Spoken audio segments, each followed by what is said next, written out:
Hi, I'm Jessica Lehman, and this is Mount Desert Island in Maine, home of Acadia National Park and other wildlife sanctuaries. My dad, Tim Lehman, is a wildlife photographer, and this year the pandemic reined in his world travel. He decided that filming common loons would be a great project that we could do close to home, using our family as a filming team. My brother Russell is helping film with a second camera, while I help carry gear, record audio, and take notes on behavior. It's mid-July, and that's hatchling season for loons on Mount Desert Island. We're here to get a unique look at the early life of these amazing creatures. It ended up being a great experience. I learned so much about loons, whose unmistakable wail is forever associated with the lakes of the Northeast, and a sound that I'll never forget.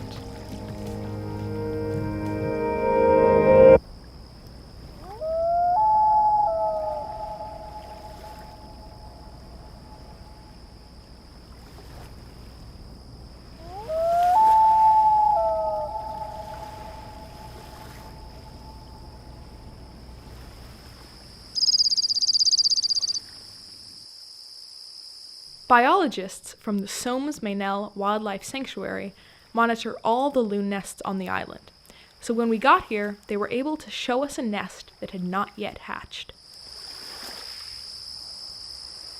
These loon parents have spent the last month taking turns incubating the egg. Loons lay just 1 or 2 eggs per year, and this pair only has 1. We watched the nest for 2 days before the egg hatched, during which there wasn't a lot of action.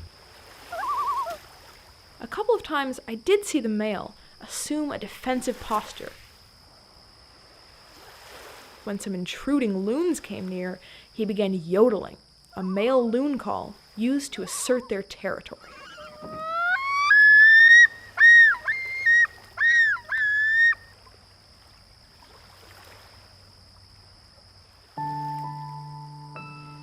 Finally, our waiting paid off.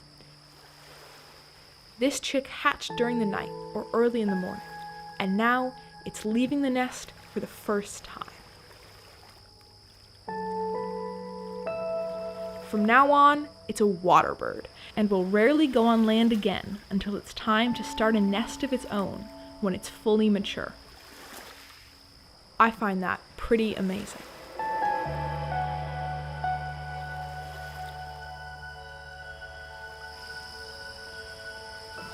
Although they can swim well on their first day, chicks are totally dependent on their parents for food. This little one clearly knows that it's supposed to beg for food. He keeps pecking at their beaks.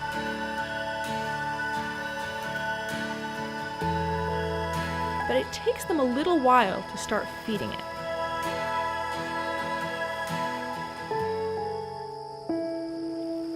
Finally, one parent catches a tiny fish, and we see the chick get its first meal.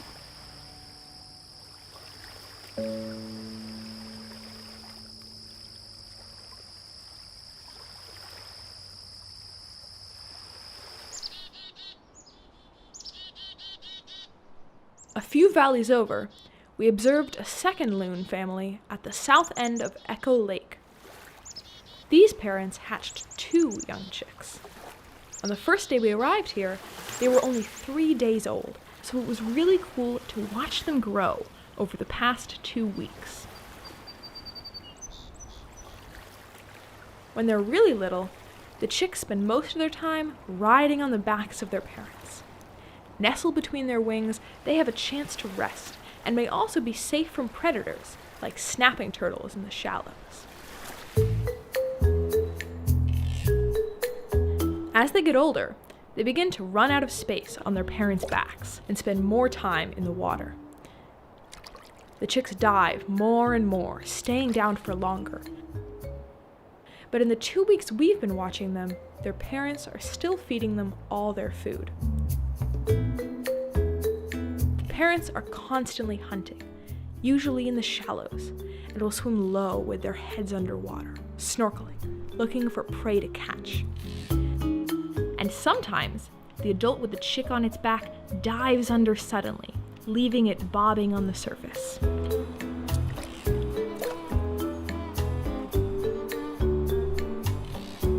They're constantly bringing up fish, crustaceans, and insect larvae.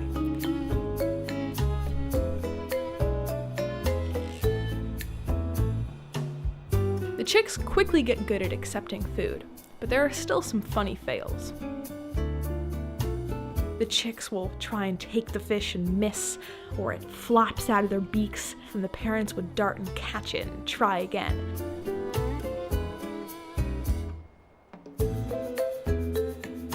The parents come up with food so often that sometimes the chicks look too full to eat another bite.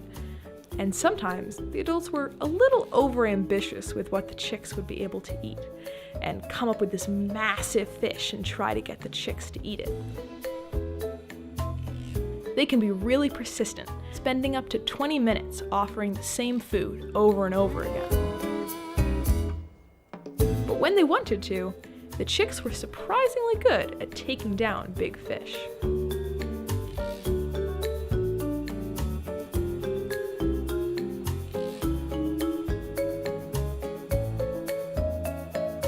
As they grow older, we start to see them exhibit behaviors that we see fully formed in the adults.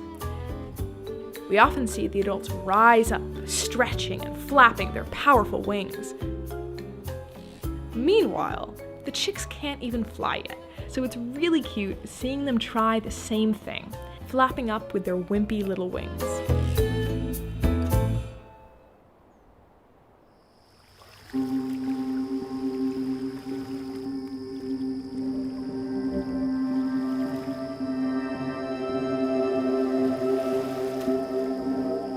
I've really enjoyed this time here in Maine, working as a family to tell the story of the loons. But how are they doing? Overall, they're fortunately not endangered and have benefited greatly from conservation efforts. Loons need clear, unpolluted lakes to raise their young and can be harmed by contaminants and disturbances. And that's something that's under our control. Lead fishing sinkers can poison loons, so efforts to replace them with alternatives are important. And their nests are vulnerable, so people need to be careful along the shores of lakes, especially early in the breeding season, because if a nest is disturbed, the parents may abandon their eggs.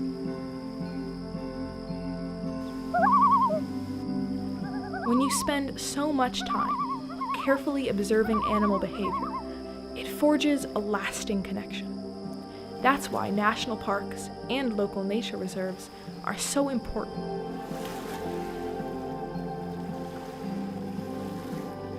They give everyone the opportunity to enjoy nature and become invested in the wildlife that lives there. The chicks we've seen will spend at least 10 to 12 weeks with their parents. And this year, 9 of the 13 chicks that hatched here on Mount Desert Island survived to fly off to their wintering grounds. Maybe some will return here to breed someday in the future.